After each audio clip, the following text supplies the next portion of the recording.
instead of maybe knocking out another run, if you're a marathon runner, you can work on zone 2 on the bike or rower or whatever. Go for a bike ride with kids. Just get some zone 2 work in there when you can, even if it's not 3 hours. Welcome to the Athletes Compass podcast. Each week, renowned sports scientist and founder of Athletica AI, Dr. Paul Larson, athlete, coach, and sports scientist Mariana Rakai, and coach and cyclist Paul Worlowski discuss training, racing, and improving your health and fitness. Get ready for your journey to peak performance. Hello and welcome to the Athletes Compass podcast, where we navigate training, fitness, and health for everyday athletes.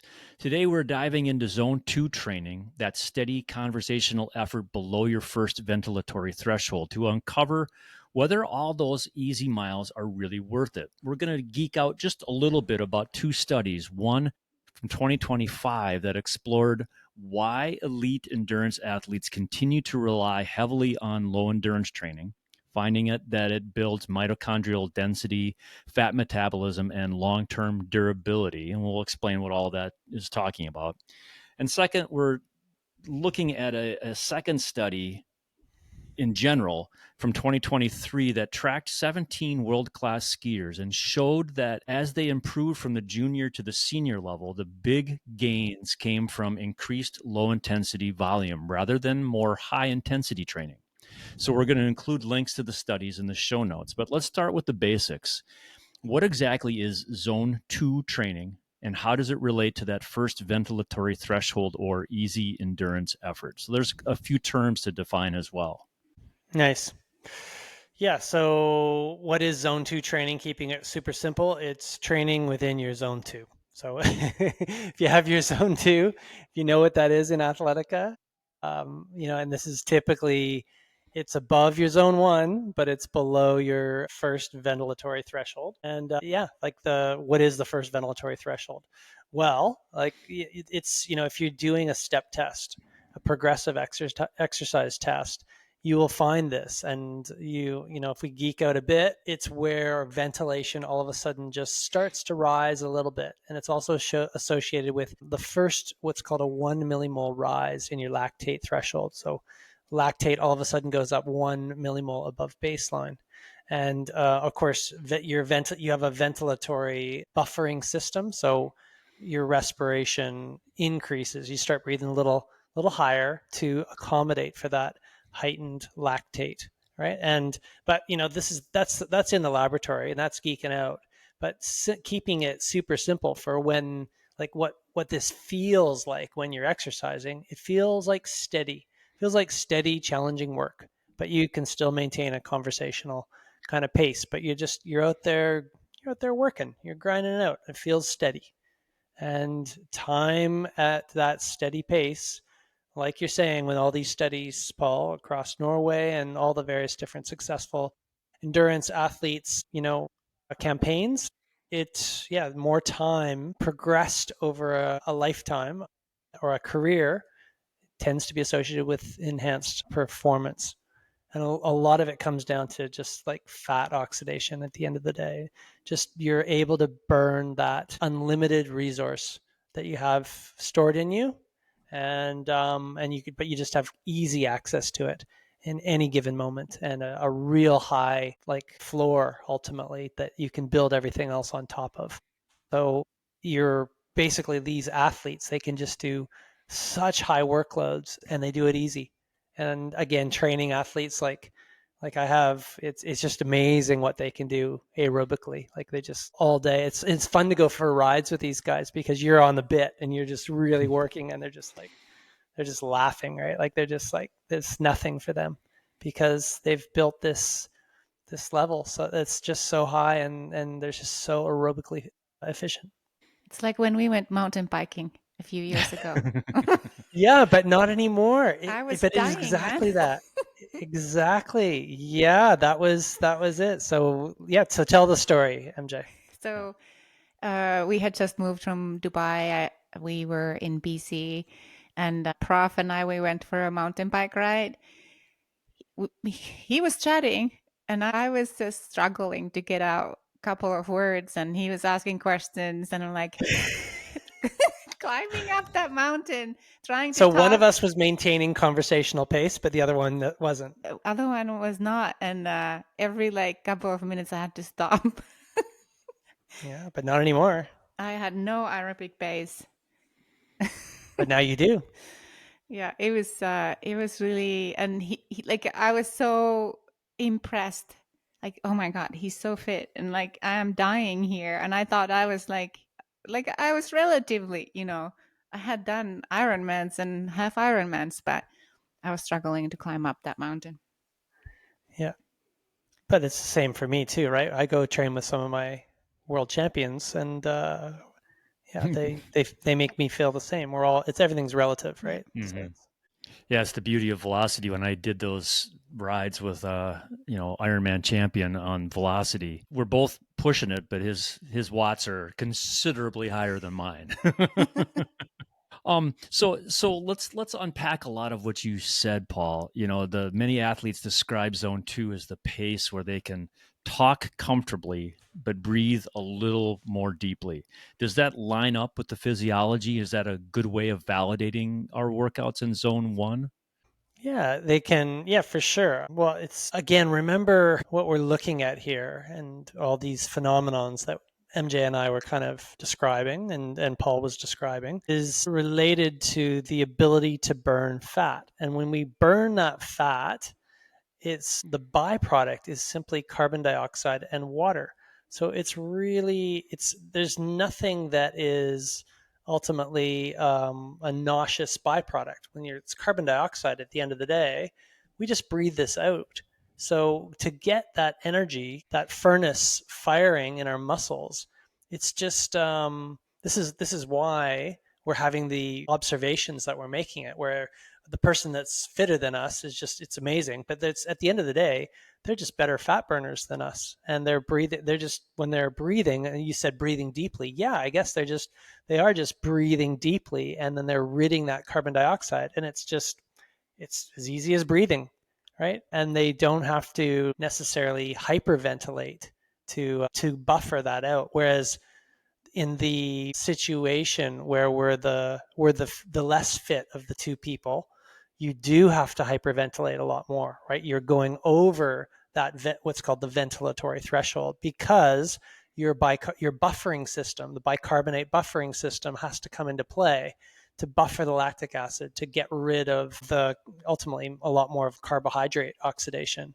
and lactate byproduct to get rid of that. So we're not as efficient, and you see that in the breath. Again, back to the mountain bike ride that MJ and I were on. I was in my talk test pace, easy, burning fat. MJ was breathing out of breath, couldn't maintain the conversation. Every time she had to kind of make a pedal stroke or contraction to keep up with me, she had to burn a lot more carbohydrate, a lot more lactate being produced. And her system, to keep her under homeostasis, has to breathe and work harder, a lot harder. So obviously, yeah, we want to be in that higher fat burning ability, and you get that through long time in zone 2.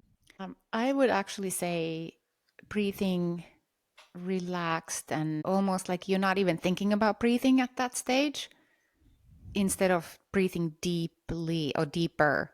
Like I Mm, like it's almost like you and me, we're sitting here now, we're not really thinking about our breathing at all. When no. we then move into a little bit higher intensity, let's say a slow run or easy bike ride, you're still breathing. You're not like really paying attention to your breathing, and like I'm starting to like breathe more with a more effort, right? But once you go over that VT1, you're starting to notice that, oh, well, yeah, I have to breathe a little bit more often, like more frequently. And you're noticing that you cannot, for example, sing a song or say full sentences to your body. That's an indicator that you have now reached the middle zone, gray zone, zone 3, where a lot of us feel like we're working really hard and you're starting to feel good. You're pushing it, and then you can't talk full sentences. And once you go past the VT2, like your lactate threshold or FTP, then you can just like say a couple of words, right? And you're starting to breathe, and you can hear like on the velocity sessions when we start going above that threshold, FTP or critical power threshold, you can hear it, right? Um, Well, there's all of a sudden a lot less conversation going on. oh yeah, the Heads only are one down here. talking is usually me, and you can hear people breathing, and as they should. Like they should be putting out a good effort, and the breathing is a sign of it. But at that zone two, like it's relaxed, you know. Yeah, nose breathe as well. So you Nose can breathe, yeah. usually mostly nose breathe. Mm-hmm. I often tell my athletes that you should be able to talk about everything in a conversation except politics and religion in zone two. And then, that might be a zone one, is to be able to talk about that or save it for later. So the review study from 2025 suggests that low intensity training promotes mitochondrial growth and better fat oxidation.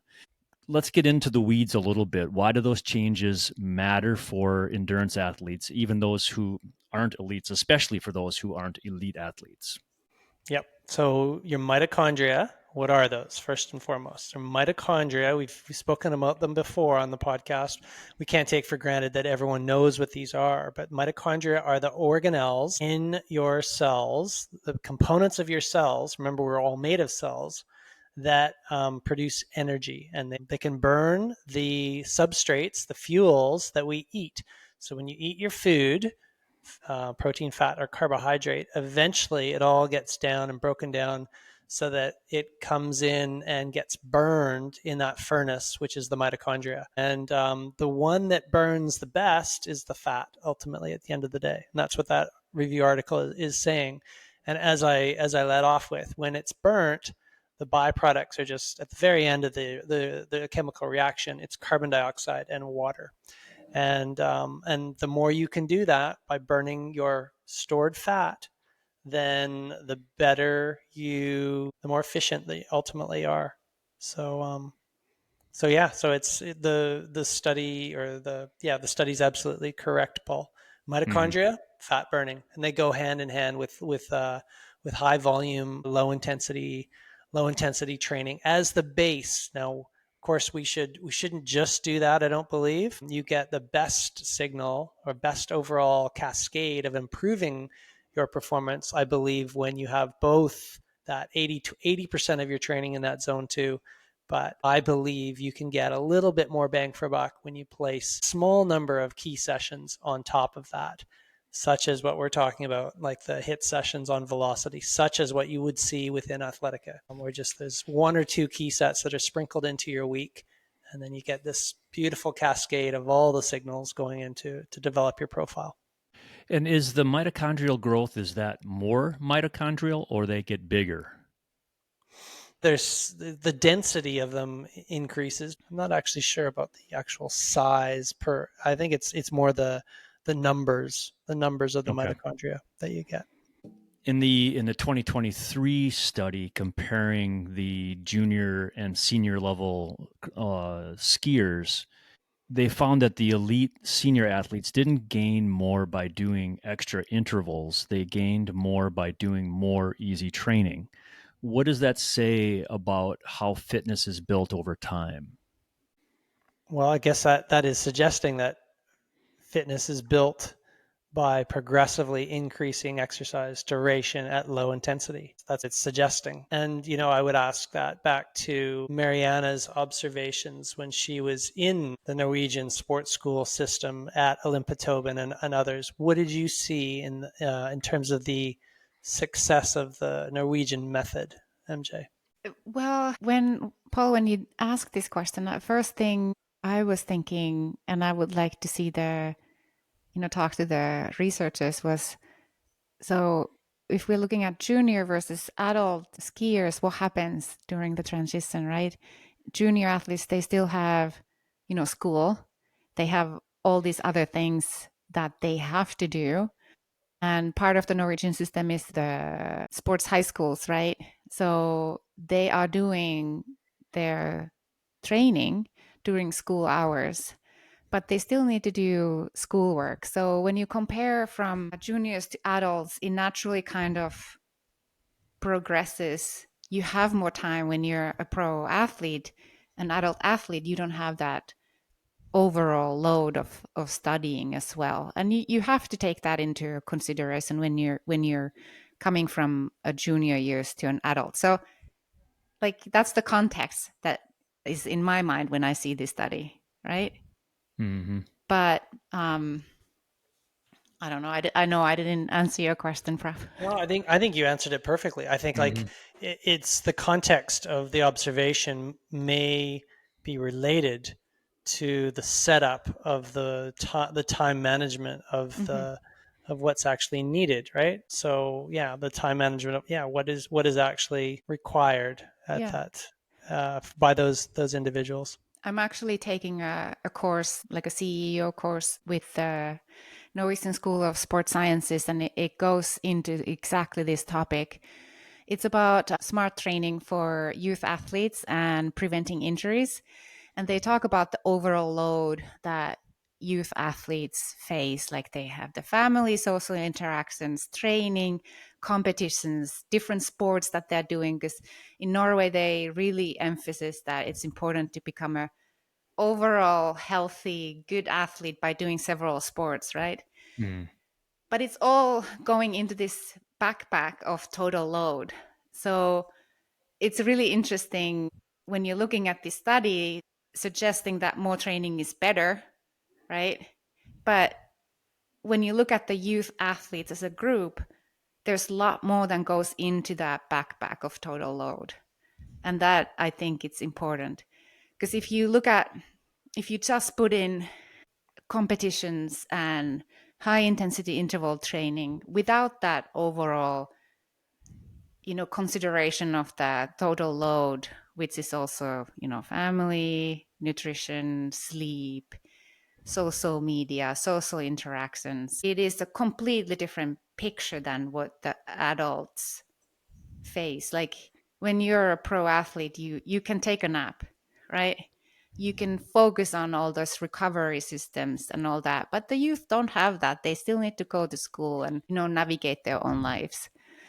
So if you're a youth athlete, I think you have, or coach to a youth athlete, you have to look at the overall picture a little bit more carefully. Mm. Mm-hmm. I'd like to make a comment on, like, again, like, I just completely agree, but in terms of like, so if we should mention that there's currently a new initiative at Athletica. We've mentioned, I think, before, but it's called Athletica U, and we really teach about. If you're an Athletica member, you get access to Athletica U, and basically we just believe that you should learn. We learn best by doing, and we like to kind of complement the learning process for you, give you that information to be able to equip you, so you know what it is that you're doing. It means it makes your training actually more valuable. And again, I'm reflecting on. I'm looking back to the round the world trip that I just had. So both Olympic centers, Belgium and Japan, where I was just lecturing, was talking a lot about all of this stuff, and in the presentations, I was talking about the development of the aerobic base, and I was using some case studies. One was Niels van der Poel, who's the Olympic Mm-hmm. speed skater, world record holder, and this guy was so bold in how he went about his process of training, because he and his coach decided that they would do 2 years of zone 2 training, like huge, massive volumes. My friend Swain Tuff, who's a multi-world tour cyclist, pink jersey wearer in Giro, etc. So it's like this guy is like it's done massive volumes, gone in like cross country type things, right? Where like we're talking like 200 or 300 kilometer days sort of thing. Like it's just sort of standard, and that's what Niels was doing too, right? I think even larger.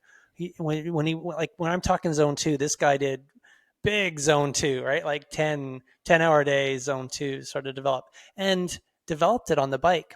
And then the other example that I gave was Mahe Drysdale, who's a two-time winner for both London and Rio cycles for the single scull in rowing. Now, so Niels won it in speed skating, Mahe won it in rowing, but in both examples, a cyclist won the event. A cyclist was able to develop so much zone 2 aerobic base training before they added on top their HIIT training. And in Tim Noakes' book, Lore of Running, he quotes Osler from 1967, where these experienced coaches really made these observations where there was this adaptation energy that is formed. So by the time you put your build training on the bottom of that aerobic base and you have this robust health that has been built into the system, fat oxidation, like we were talking about, it allows for the build training to really take hold and you really get a robust system that's ready to perform. So there are multiple examples that are out there, but even for the everyday athlete, it still holds true.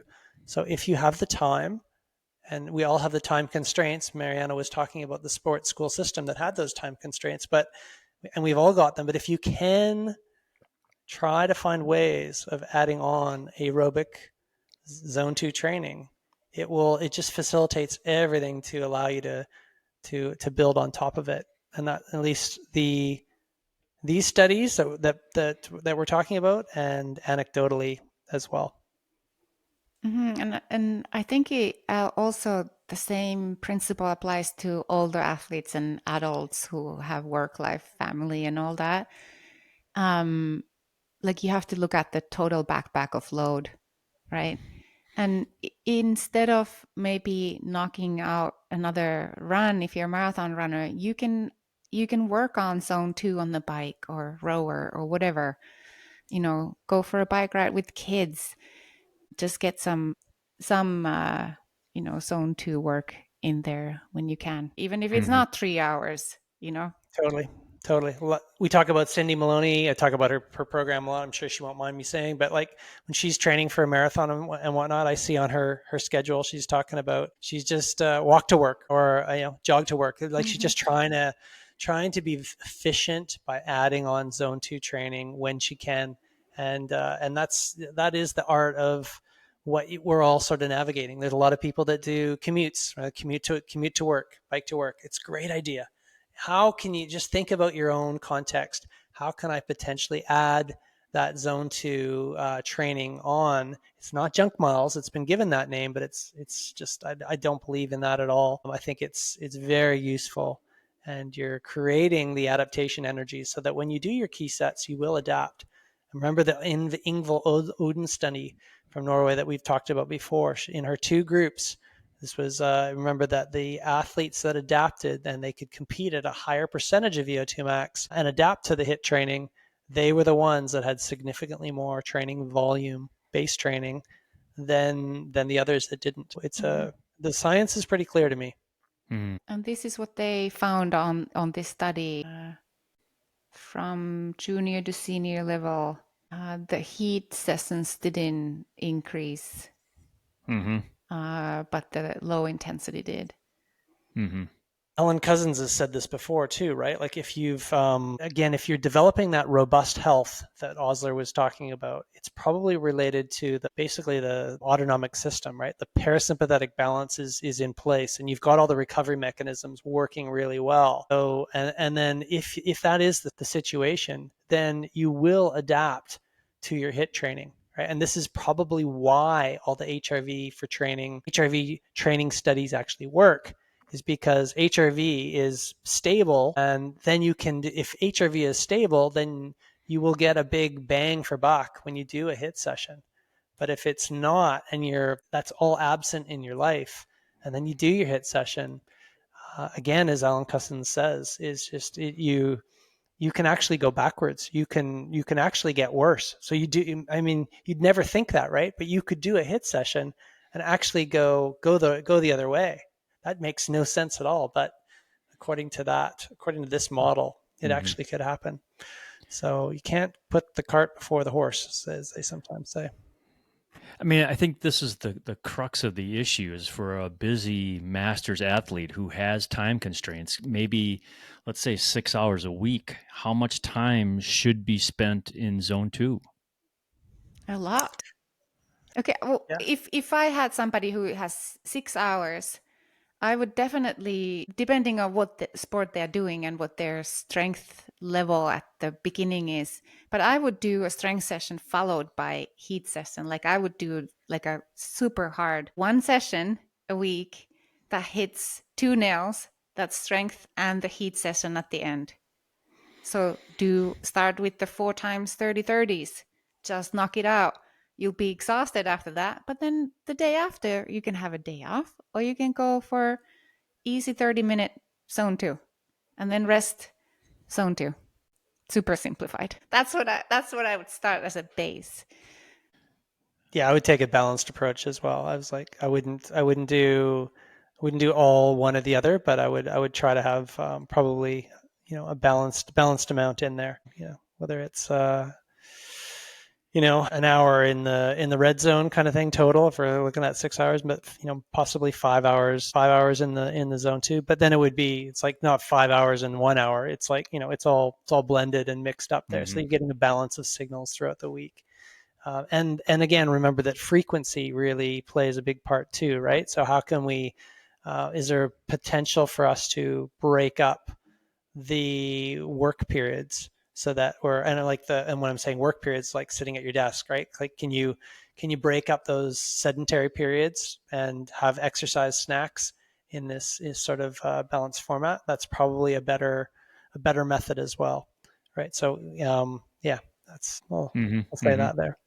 How can we tell if our zone 2 training is working? What signs of progress can we look for? Classic one is, we spoke about this on the last podcast. We talked about the math stuff, but like maximal aerobic fitness, Phil Maffetone stuff.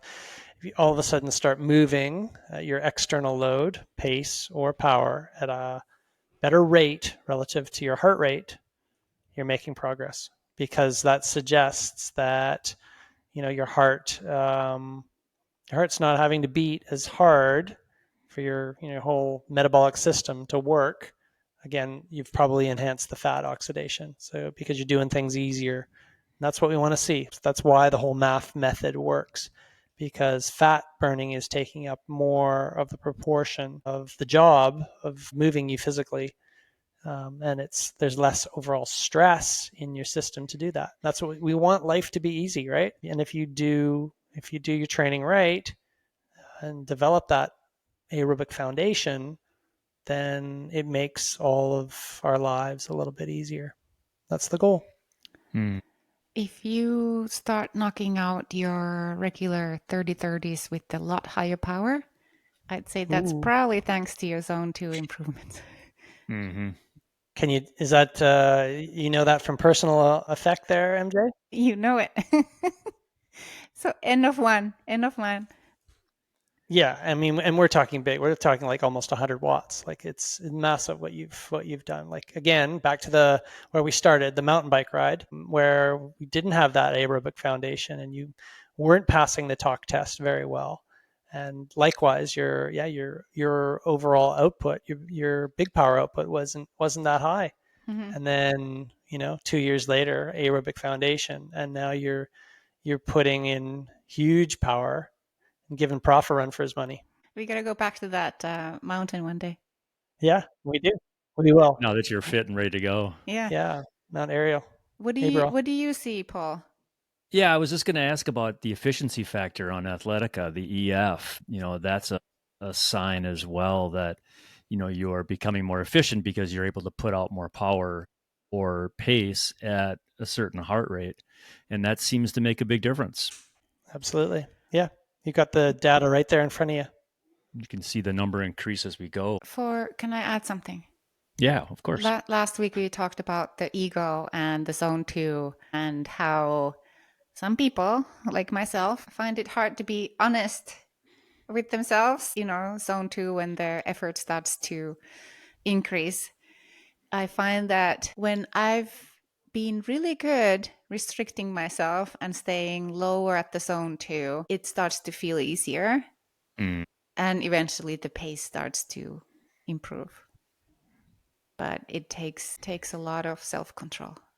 So, what happens if we drift into zone 3, that gray zone, or we drift down into zone 1? I mean, what happens when we get out of zone 2? Does that matter much? For a little bit, no problem. Don't Yeah. stress about it. But if if you're spending too much time in there, that's an issue. That's when remember, if you're spending, and there's always the ego danger of landing in there if you were not going to actually monitor. That's the problem with not monitoring your heart rate, is that it will drift back up. You can easily drift into there because you can still make some conversation and potentially spend too much time in there, and then it's ultimately equivalent to doing a hit session if you're spending all your time in zone 3. That's what a study by Steven Seiler showed a long time ago. Is just, and that's the whole issue with spending too much time above your VT1, you're above your zone 2. So this is why it's better to just kind of ease back a little bit. Don't drift into the ego zone, zone 3, and be steady and be disciplined and keep things easy in there. So a little bit of time, no stress, don't worry about it. But too much, yeah. And then reset. Observe. AI coach will be watching as well, and they'll make a little bit of a mention. But yeah, it's worth kind of dropping back back down again. I have a question for Prof. Okay. How would you schedule a zone 2, not like super long, but like let's say 2 hour zone 2 within your week? Like say if you have a easy day or rest day, would you like I find it's hard to stay within zone 2 if I feel really good because I get excited and it feels good, and like, and then if I have some music on, then it's like easy to go to zone 3. Like, Totally. okay, let's go. So would you rather have a tempo or heat session on those days and then focus on adding up the zone 2s in the evenings or after a few days of hard sessions, because then you're less likely to push it too hard? Lots of ways to skin the cat. No, there's no right or wrong way. I'm a big believer in definitely going by feel. But if you find yourself drifting out there too much and then stress is kind of adding up, it's time to potentially make a more concerted effort of keeping things easy and scheduling something in zone 2 and sticking to it, especially if there's a number of hit sessions that are in the days before that. Like we want this cyclic kind of um, pattern of stress and recovery, but still optimizing the signal, right? So the signal is the messages that you're telling your body to adapt to that aerobic phenotype, the fat burning phenotype, mitochondria, fat oxidation, but at the same time maintaining that autonomic balance, the stress of your overall body. So you can't always be stressed, and because we just know that that's not the right path to roam. We want to take a better route, and we know that is just kind of going through that sort of pattern. So lots of ways to skin it, MJ. And but if you're too stressed for too long, no pain, no gain. That's just not going to work for long term. Yeah, we just build up too much fatigue in that zone 3. It's too easy to build up the fatigue Yeah. levels. And consistency is the most important factor, Mm-hmm. right? And this balanced pattern is the pathway to consistency. So most important session, next session, right? And frequency of training, frequency of those signals, really important too. It's like, am I, do I need to move? Do I need to move my body? Always ask yourself, what's the stimulus my body's asking for right now? Is it a recovery? Then that's great. Then you should focus on stretching and mobility and recovery and sleep, heat, cold, whatever it might be. But then it might also be like moving too, right? Like, do I need to lift something heavy? Do I need a zone 2 stimulus? Do I need a hit stimulus? Do I need something that's high mid zone? And it's like, what's my body not had in the last little bit? So continue to develop that feel. Use all the tools like we have with Athletica to guide you. Mm-hmm. Are there any downsides to doing too much zone 2 volume? I mean, especially for masters athletes with limited training time? I haven't heard of too much, Paul. I've mostly heard of all the things that these articles mentioned. That it's, I think that we can do too much of anything, right? Certainly, as we age, we're not going to be quite as good at doing this. But in general, you want to be physically active for as long as you can. I think that it's remarkable when you look at individuals that have kept a consistent zone 2 background in their life. They look quite young, and I know there's also this, there's almost like an epigenetic, or there's like your genes, your telomeres of your cells, they're kept at a very youthful age or profile. Yeah, and you look at it's not across the board, but in general, athletes that maintaining that tend to kind of keep their youth. So you want to continue to be an athlete as long as you can. Keep that VO2 max up there as high as you can. As long as you can, keep that VO2 max above your age. Yes, I failed this year. That's the news. 54, and it went down to 52 this year. So that's the result, everyone. Well, you need the metabolic cart to confirm that. That's true. It's just the Garmin. I would add that no, you can't do too much zone 2 unless that's all you do. True. Right? So you want to hit strength work, you want to hit those high intensities. And you might want to hit that zone 1 every once in a while in the nature too, right? Oh, yeah. But if you only hit the zone 2, I think, well, depending on your goals, but if you want to be healthy, functioning athlete, then I think, or just a regular person, you need that strength and you need a little bit of a heat there. Yeah.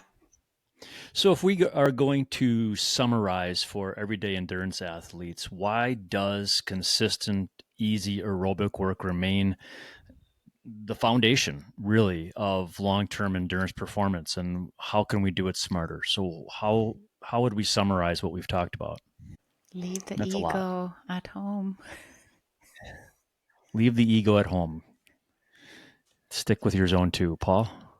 Well, just your base is your foundation. That's why we lead off with that in Athletica U. And like fat burning, oxidative energy. This is the foundation of everything. It's why we're called, aerobic endurance athletes. So yeah, it's why the zone 2 training is fundamental to your overall health, longevity, and performance. Like it's everything. So to summarize, it's what's the most important stuff, and that's why we prioritize that. So yeah. And I think, again, to add on to that, I think that if the majority of our training is zone 2 work, we can use that to build upon and do our 30-30s and our intensity work to become a more high-functioning, high-performance athlete. 100%. Yeah, it forms the adaptation energy, like we said.